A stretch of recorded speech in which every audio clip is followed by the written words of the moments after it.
Well, good morning, everyone, and welcome to another great edition of these wonderful events called Breakfast at Blake. I am glad to represent the Alumni Board and the Office of Institutional Advancement that puts on these breakfasts.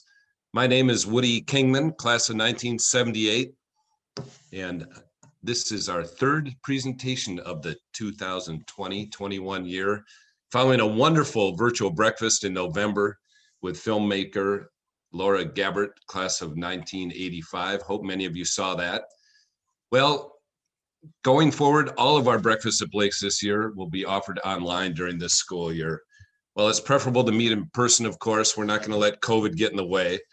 At least holding this program virtually gives us the opportunity to engage with our alumni and friends and parents, both near and far. In fact, the beauty of it is that we've got a lot of participants from out of state today, so that'll be a lot of fun. We're excited to announce that Tim Baylor, who is a grandparent of a 32 and a former Vikings player and current McDonald's franchisee and property developer, will be presenting at our next Breakfast at Blake on February 18th. Take note, that's going to be at 8:30, not 7:30, so that our West Coast friends can join us. Well, this morning, I'm delighted all of you could join us to hear Cassidy Blackwell, class of 2002. At Blake, she played tennis and lacrosse and right wing on the undefeated women's hockey team. And during her senior year, Cassidy was also the homecoming queen. After graduating, Cassidy headed to St. Louis, where she studied French literature and architecture at the University of Washington. At Washington University. From there, Cassidy headed to Silicon Valley and has held various positions in marketing, communications, and brand management, including a stint at the online women's personal shopping service, Stitch Fix, which was founded by fellow Blake alum and her friend, Katrina Lake. Cassidy and her fiance, Adam, live in Sonoma. They'd hoped to be married last year, but coronavirus got in the way. God willing, they'll be exchanging their vows at an Airbnb in France this summer. Currently, Cassidy is Director of International Communications at Airbnb. In her role, she leads a global team of communications professionals across Europe, the Middle East, Africa, Latin America, Asia Pacific, and China. Basically, just about everything except the United States. And together with her team, they're responsible for helping to support Airbnb's mission to create a world where everyone can belong anywhere and everywhere. A few notes before we begin this morning. We'll be recording this session, so all of you will have your video and microphones turned off.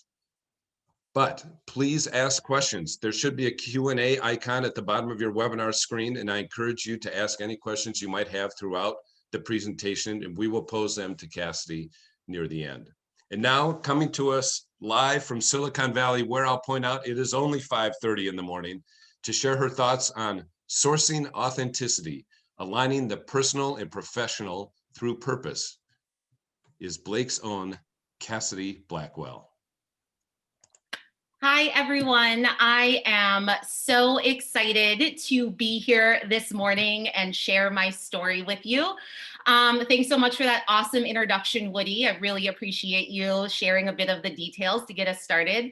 I have a presentation I'm going to share today, but I had a chuckle putting this together because nearly 20 years after graduating, Blake still has me doing homework. And they don't tell you that after the 8th grade speech, after the senior speech, there's the Breakfast at Blake speech.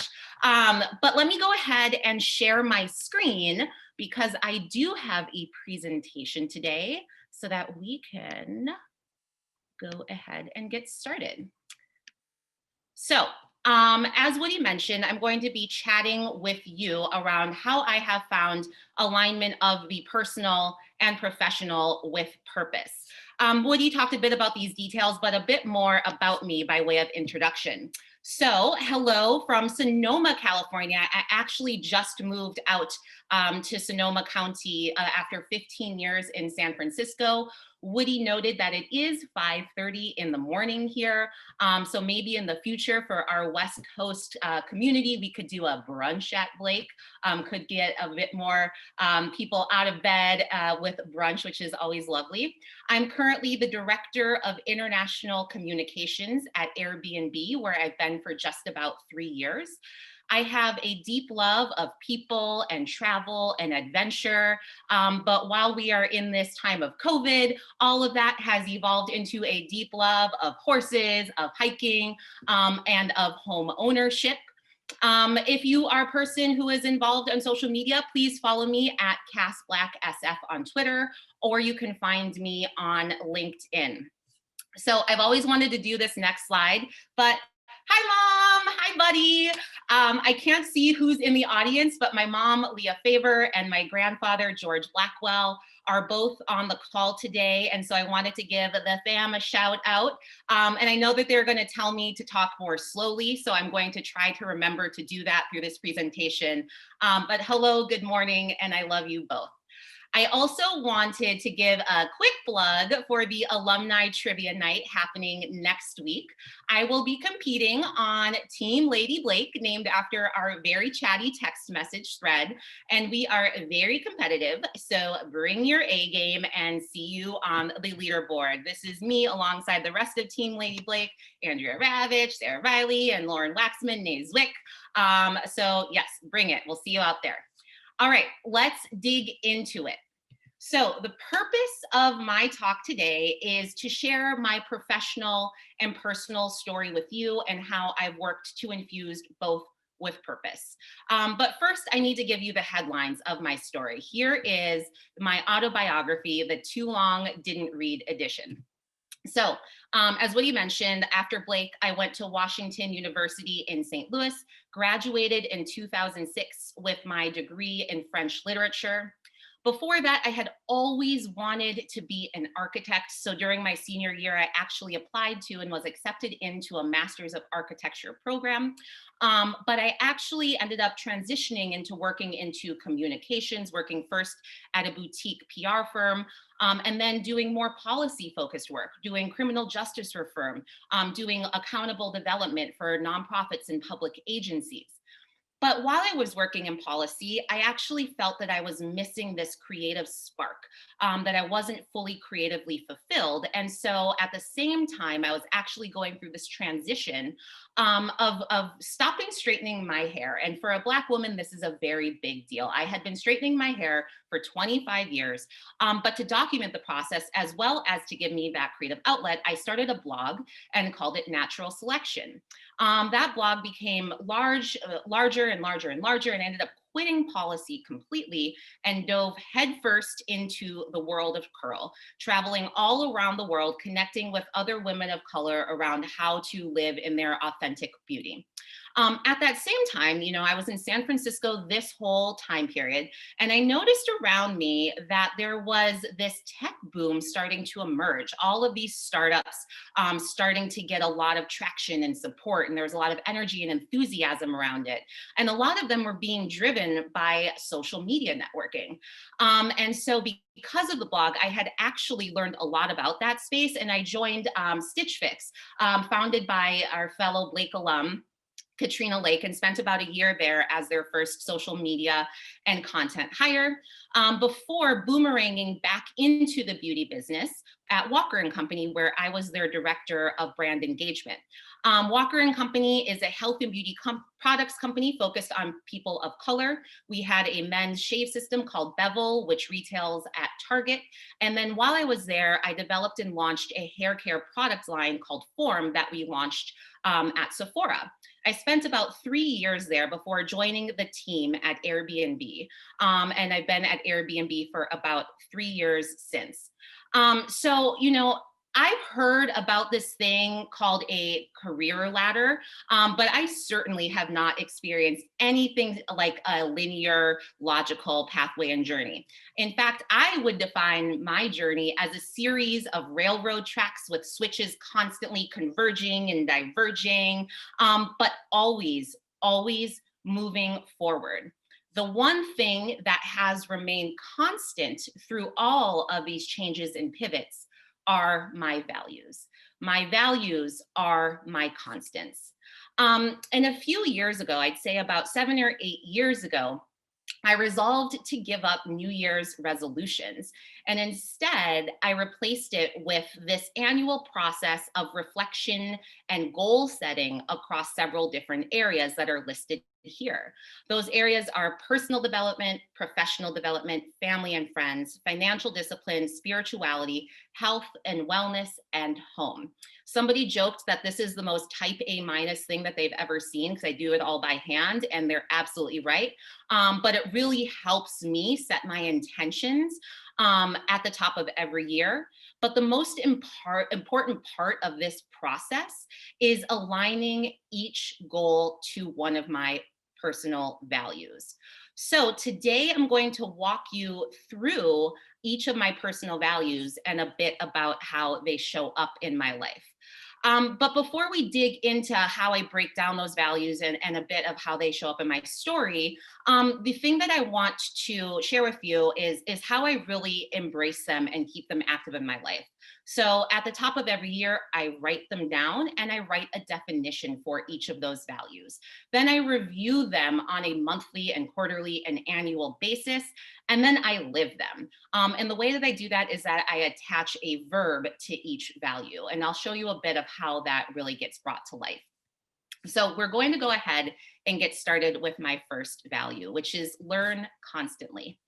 I define this by saying, when I learn, I grow, and I push myself to see the opportunities to expand my mind and my capacity and my empathy.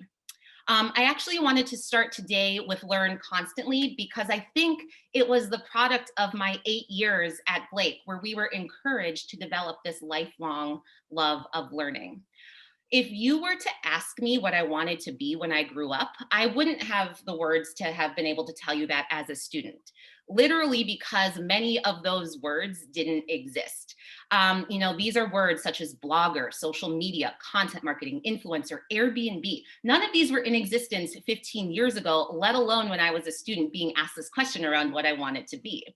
I mentioned my journey of starting this hair blog. And for me, it was really about a journey to learn about myself, my family, the science of hair. I asked a lot of questions and I took a lot of photographs. I made myself really vulnerable. And in the process of doing so, I made friends and community. But more than that, I learned social media and content strategy and what it means to build an editorial platform, how to be a better writer, how to be a speaker. So eventually, this hobby of mine turned into a career opportunity. There are a lot of people that laughed at me when I took this leap from going from policy, where it was a really solid, known entity, into becoming a hair blogger, which was just very amorphous. But it didn't matter to me because I was doing it for myself to learn and to learn constantly. But that journey of learning for me is never over. And when I was at Walker and Company, I was feeling a bit stuck about whether or not I should become more of a brand marketer or to start to build out skills in digital marketing, which would have been a new pathway for me. So this is a photograph of one of my mentors. His name is John Maeda. He is an incredible designer. So I was telling him about this inflection point that I was at. And he was like, well, Cassidy, once upon a time, samurais were trained with only one sword. But one day, one samurai learned to train with two, and he became the strongest samurai in the land. So think about that. And so I thought about that and I understood what he was trying to say. So for me, it was an opportunity to develop a fluency and quantitative skills to balance out my qualitative talents. And for me in my journey, it's definitely been a benefit to be able to speak both languages as opposed to just one. So this is a photo of John and I. He and I are in touch a lot, and he like me is always learning constantly. And so it's really important for me to keep people such as him in my life that keep me pushing forward. So the next value is embrace inspiration.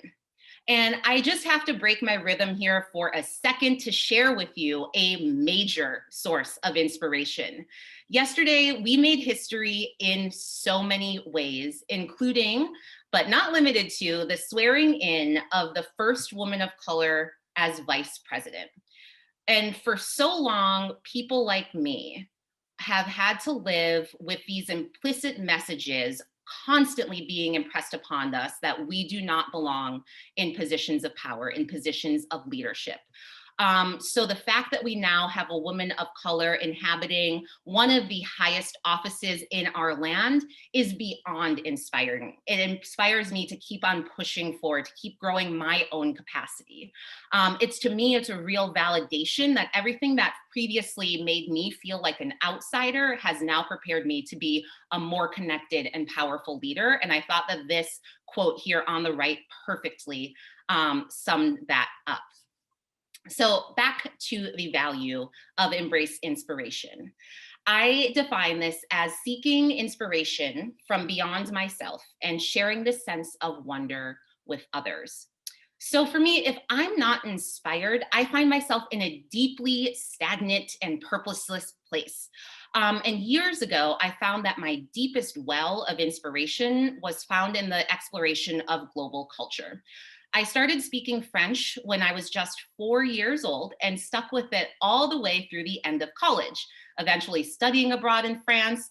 I was actually even supposed to get married in France this past year, as Woody mentioned, but COVID happened and c'est la vie.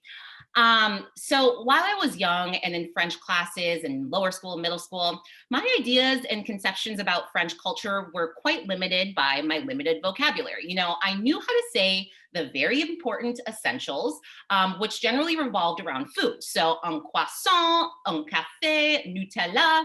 Then in upper school, Madame Cassavant blew my mind with this whole module on the Francophone countries of Africa.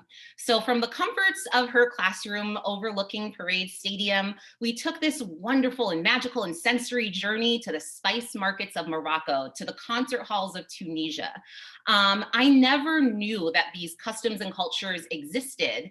And from that point on, I was totally hooked. And honestly, I really haven't looked back. I also believe Madame Cassavant is on the call this morning. So, Madame, bonjour, je vous remercie pour ce leçon qui a changé ma vie. Thank you so much for this lesson that changed my life.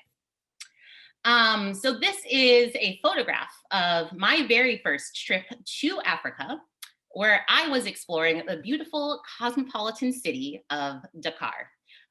Dakar, Senegal is at this really compelling intersection of French and Muslim and African culture.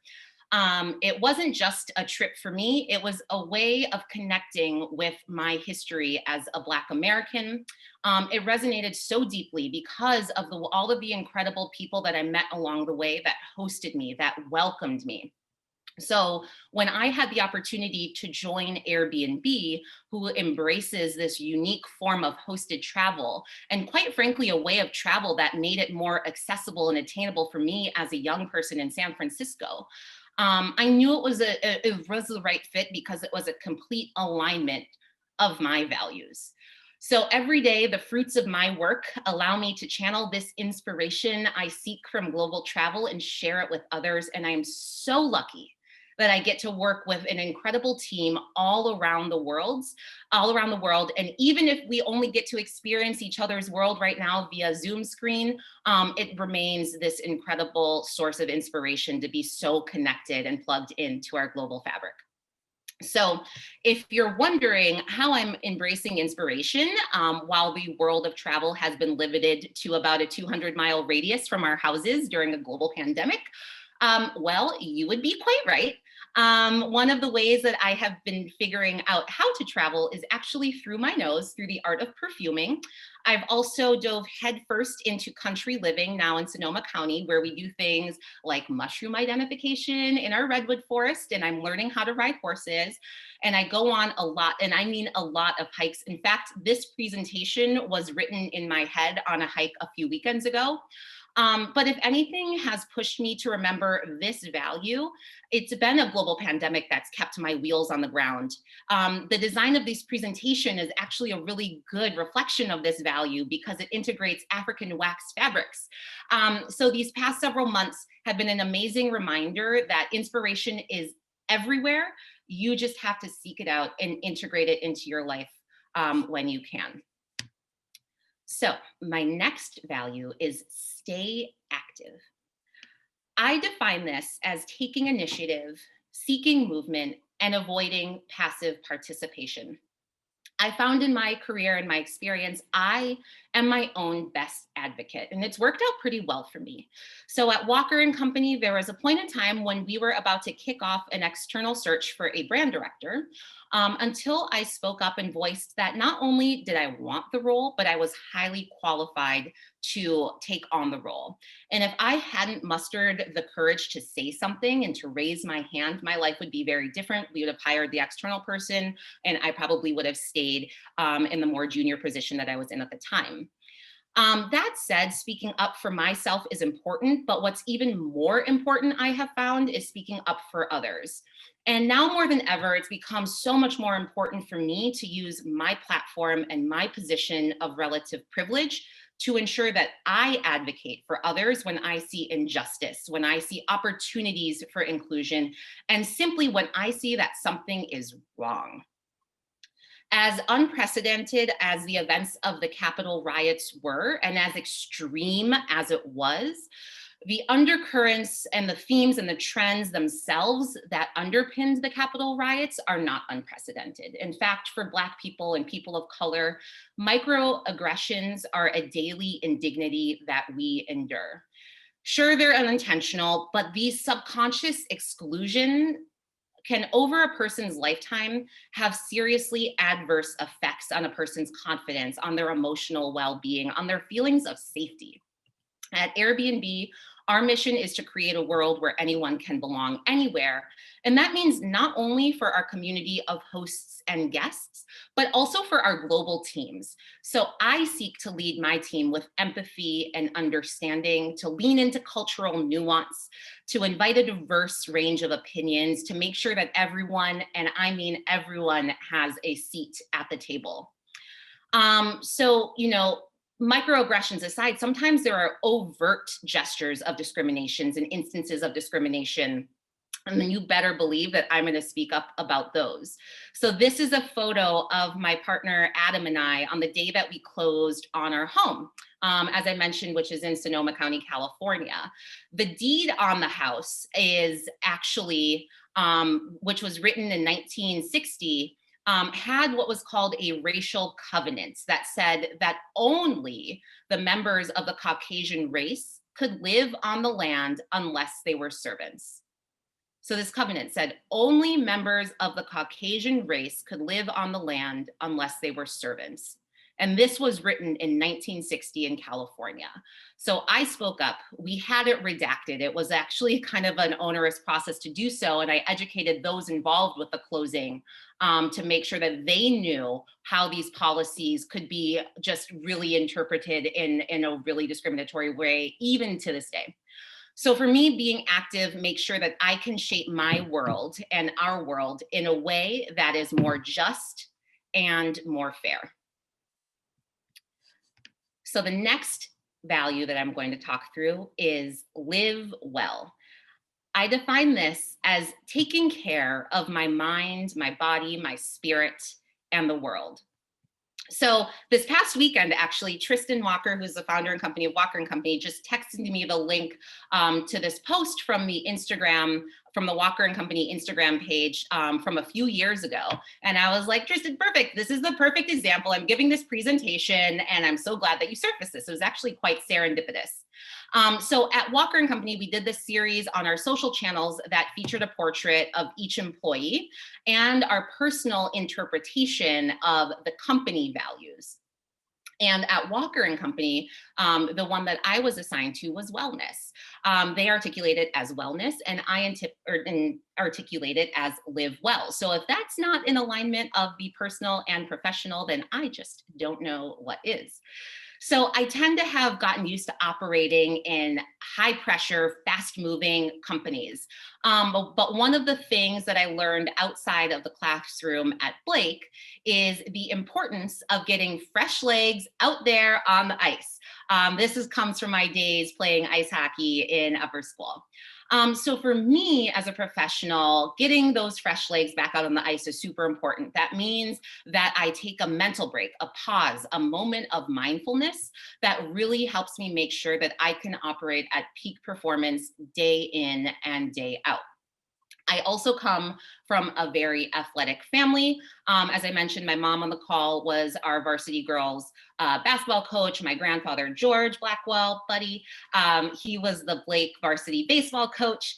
So sports are really important in my family. However, in the midst of a global pandemic, sports are generally canceled. However, out here in the countryside, horseback riding is actually perfect for social distancing. So I've been taking lessons and learning how to jump.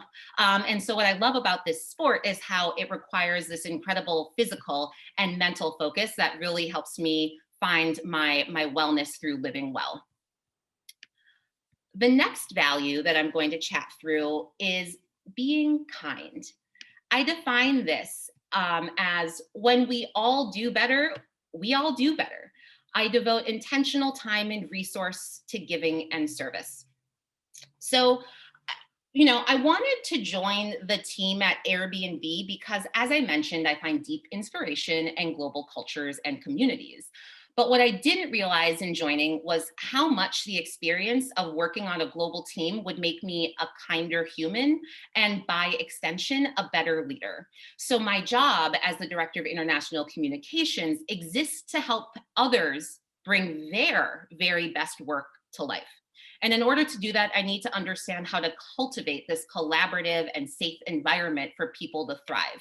I've personally worked in unsafe environments, and so I just know the mental toll that can create, that can put on a person, and how if they're not confident in themselves, if they don't feel safe, they just can't operate and deliver the best work that they can.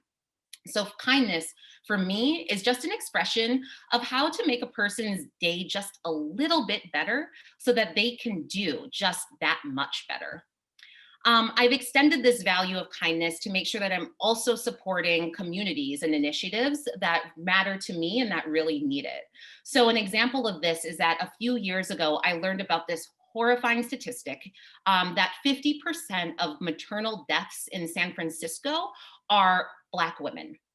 So, and just really fired up about that statistic, I had joined the advisory board of a local nonprofit called Sister Web that provides doulas to at-risk mothers of color, that provides the potentially life-saving critical support that they need. This past summer, the world was shocked by the killing of George Floyd, and this also hit very close to home for us here in the Blake community, quite literally close to home for us. So I leveraged my platform and my privilege and my network to organize a small fundraiser with the goal of raising $3,500 on my 35th birthday. In a matter of 24 hours, with support from a lot of those in the Blake community, actually, I was able to raise $20,000 for organizations working to dismantle institutional racism. But not only did we raise money for these issues, but also a ton of awareness, which is super important to me. Most recently, I've actually joined the school committee on the Blake Board of Trustees, where our charter is to explore how to broaden alumni engagement and specifically do so and specifically how to do better and more purposeful engagement of diverse alumni. But as this pandemic rages on, I mean, there is a lot and a lot of suffering out there, and we're all sort of dealing with our own flavor of struggle. So just remember that extending even the smallest of kindness during these incredibly challenging times can make a difference in someone's day, and I certainly know that it has for me. The final value that I'm going to chat through today is sourcing authenticity. I define this as being uncompromising in the pursuit of individuality and surrounding myself with people and experiences who embrace this themselves as well as cultivate it in others. So I moved to San Francisco after graduating college in 2006, and it was filled with incredibly talented, creative, passionate individuals in pursuit of their dreams. I arrived at this in-between era that I would best describe as the Wild Wild West Part 2.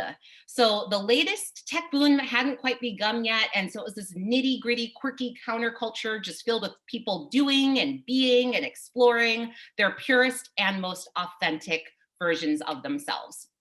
And it was in this phase that in my personal life, when I decided to withdraw my enrollment from the Masters of Architecture program, and because I discovered after listening just to a little bit of my gut that at that time I was going to architecture school because it's what I thought I should be doing rather than what I actually wanted to do.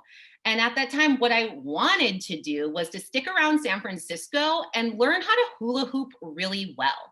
I also had this really cool job in communications that I scored on Craigslist. I worked for this amazing boutique PR firm. So that gave me the means and purpose to stick around San Francisco. So I stayed on and learned a ton about communications, but I actually also got really good at hula hooping and still am to this day. So I can do tricks, but that is a whole other breakfast at Blake experience. So anywho, San Francisco during this time had this crazy, buzzy, creative energy that eventually turned into the second wave of startups that were born out of the financial crisis of 2008.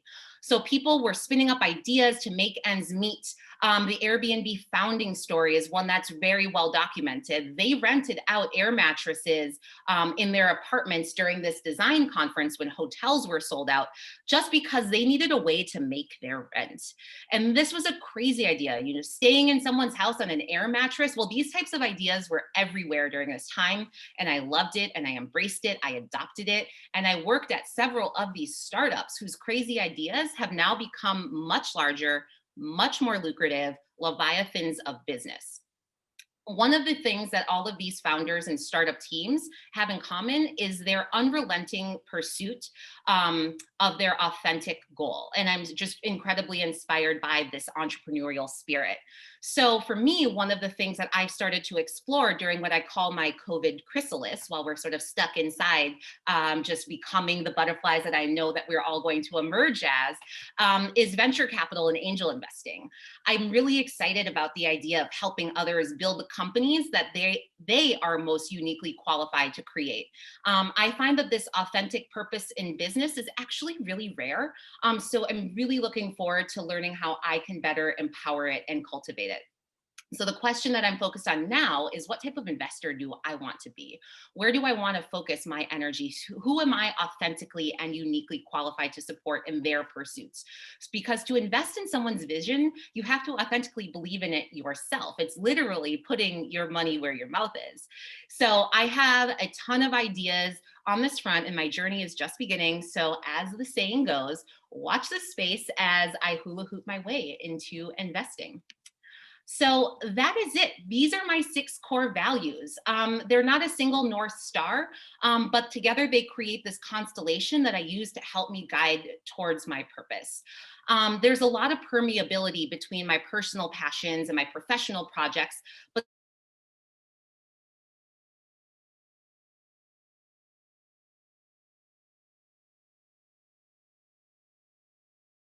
as we come to a close of my Breakfast at Blake presentation, I actually wanted to do something interactive, which is to invite you to share your personal values, and do so in a way that allows you to create it as a verb to see how you might live it wholly. So remember, the exercise is to take a value and make it a verb. So if a value that you embrace is courage, you could make it be courageous.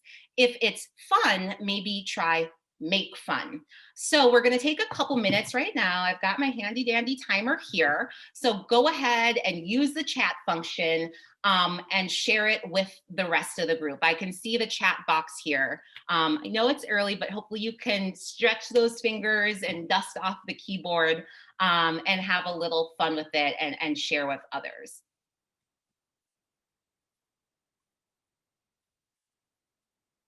Dan Staley to lighten up. Oh, I love these. Miss Ruda, so good to see you. Live in your truth. These are wonderful. Keep it coming. Be confident. Continue learning. Prioritize joy. Oh my gosh, Susie Q. Love that. Unleash your creativity. Live with humor. SGR, that's beautiful. Love you too. This is so fun. Find your happy. Foster leadership. Live with kindness, speak my truth. This is awesome. Keep it coming, guys. Find your happy place, practice gratitude, live sustainably, to understand how things work and to use that knowledge to improve my, others, and organizational effectiveness, share with others, be inspiring, engage actively, love you too, Rave. Thank you for engaging actively in this. Be loud and proud. Make adventure, love that. Take time to explore, even if it's just from the living room. Preach on that one. Listen more than you speak. Live fiercely in the truth. Assume positive intent. Seek new experiences. Support authentically.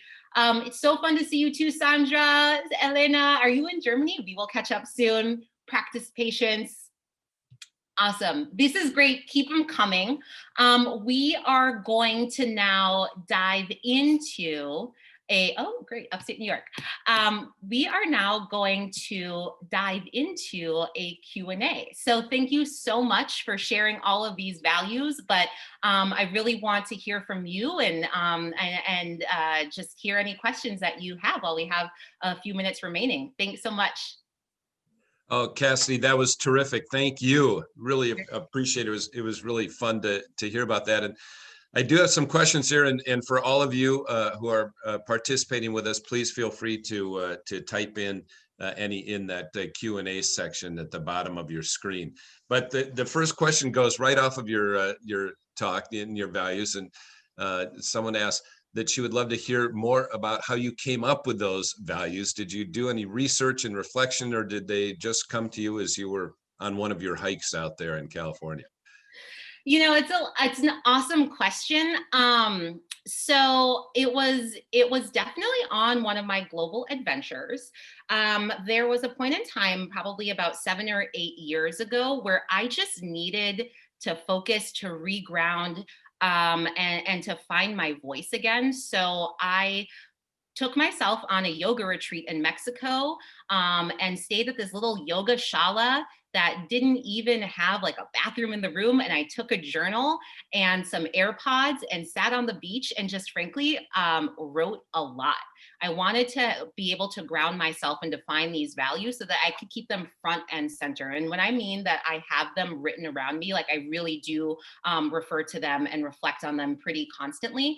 So yeah, it was a process, a really intentional process, but they're really reflections of things that I've embraced my entire life. One of the things that my mom has always said to me is remember your morals and values. And so for me, this was just a way of more clearly articulating the life lesson that she had been pushing me to embrace my entire life. Wow, terrific. Really neat. It's certainly a different perspective than we've gotten from many of our speakers. Of course, they all have great values, but no one has shared them the way that you have. Tying them all together, you are now a leader. And someone asked, how do you encourage your team members to also embrace and engage in the importance of taking a pause and being well and working on their values? And given the fact that you're in such a fast-paced environment, it's not always easy to focus on those things. So how do you encourage that among your team members?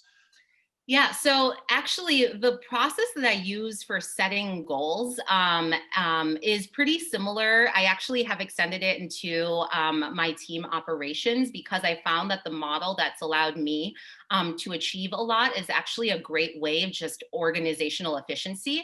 But within that, I've had 3 roles at Airbnb. The first was the director of strategic projects. Then I was the director of editorial on the communications team, and now the director of international communications. And I find that when stepping into a new role, it's just a really great opportunity to talk about your team charter, to define your team values. And more often than not, you create this space of authentic sharing that allows people to sort of transcend and to bring their personal life, their personal lives and their experiences into the work that they do, because it matters. We all generally live the brand.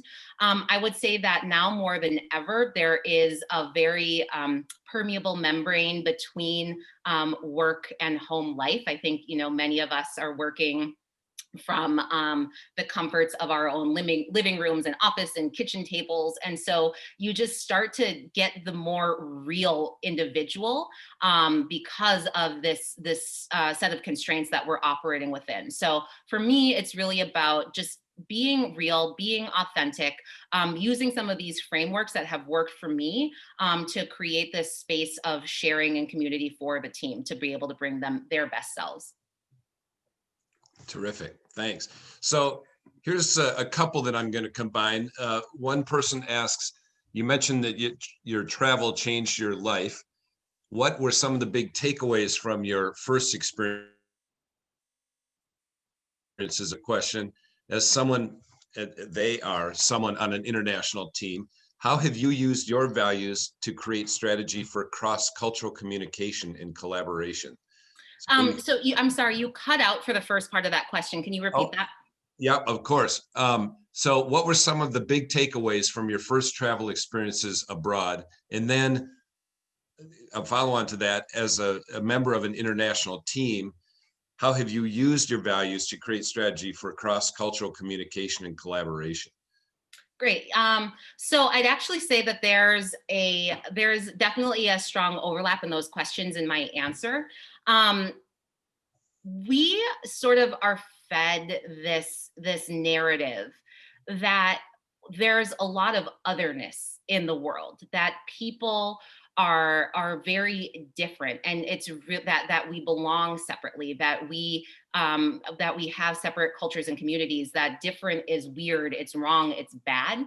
And so that's just sort of this implicit narrative that exists, I believe, in the United States. That said, the more that I got out into the world, I quickly realized that we are more alike than we are different. We share, the same connection to family. We share the same honest desire to be accepted. We share this just general human kindness. And so that's something that I just realized the more that I started to see different cultures and communities and out in the world, whether it was in France or Western Africa or Latin America, that we are just generally more alike than we are different. That's actually something that I learned pretty deeply in the hair world as well. The beauty business is sort of built on these archetypal models of what it means to be a certain idealized image of beauty, but at the end of the day, our biology is human, and so if you're really able to tap into that, you can really help to build this empathy and understanding across communities, and help to create a stronger, more resilient global society, down to the level of operating and developing and leading a team. Terrific. Thanks. So interesting question here. Someone asks, do you ever experience imposter syndrome, and how do you fight it off? Yeah. Honestly, absolutely. I think it's really difficult for me to not have that. But one of the things that I try to remember is a mantra that every room that you are in, you are supposed to be in, and that you have something unique to offer. You have your story, you have your experience. And so remember that you are there for a reason. And if you're invited to that table, it's because people want you to contribute for that purpose. It was funny because when I was hired on at Airbnb, the reason I was hired was the fact that I had a very different background than a lot of my other colleagues. I came from the beauty business. I had more of a content marketing background, that I was more focused on brand as opposed to day-to-day bread and butter communications.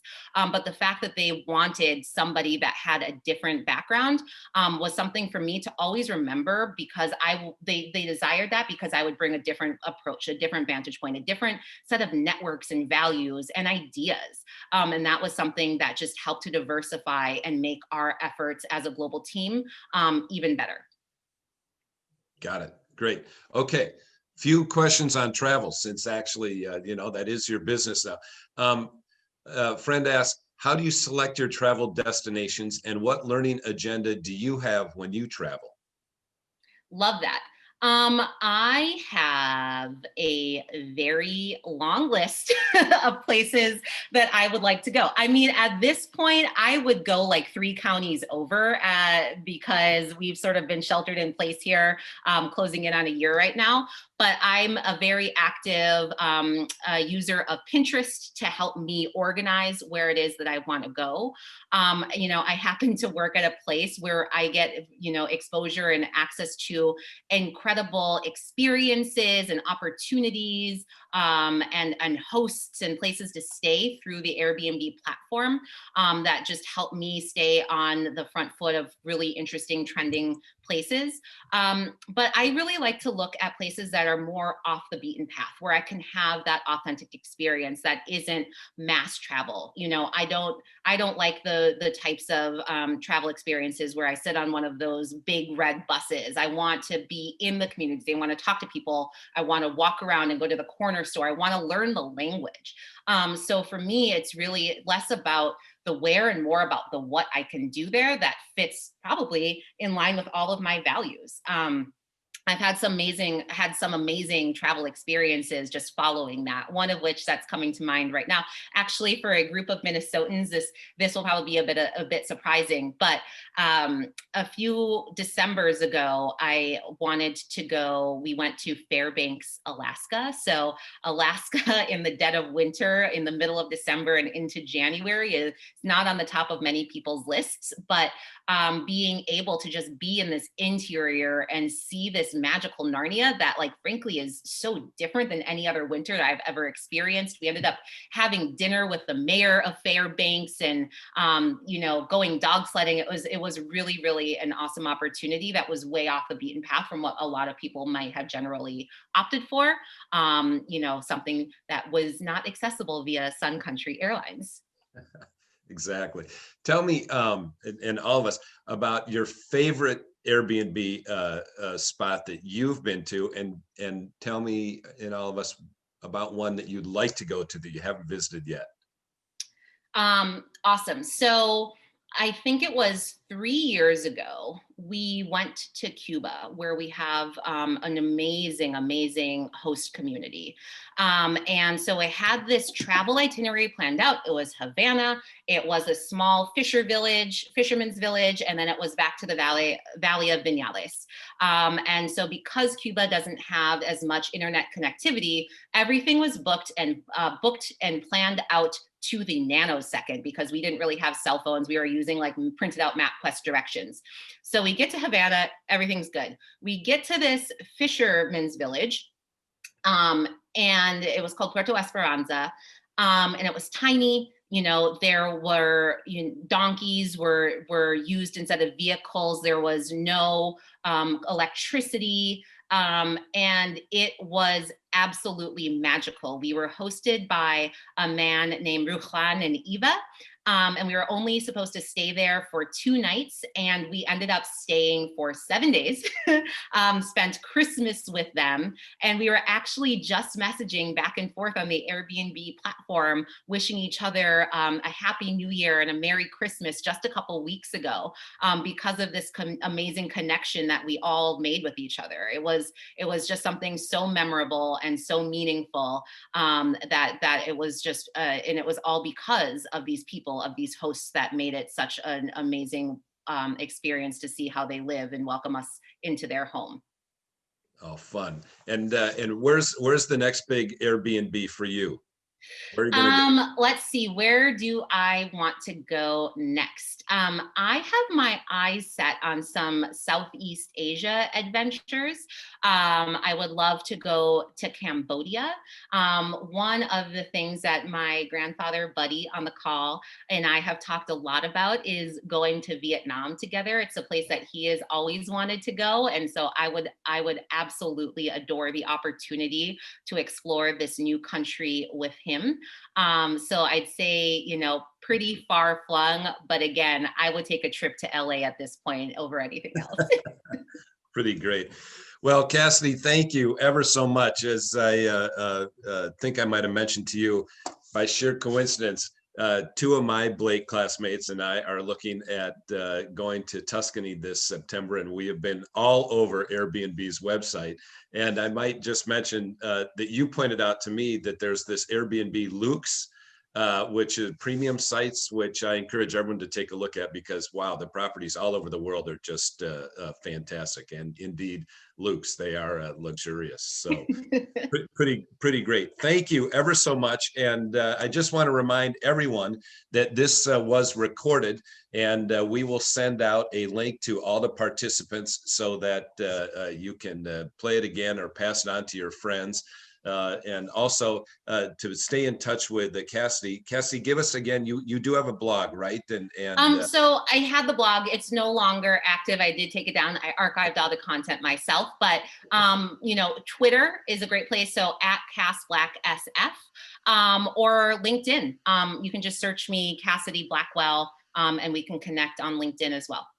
That sounds great. Again, thanks ever so much, Cassidy. We really appreciate it. Best of luck to you, and hope that you have a lot of fun, that you do get to France this year, and that you and Adam can exchange vows over there. That's our best wish for you. So thanks to all of you. Hope to see you next month.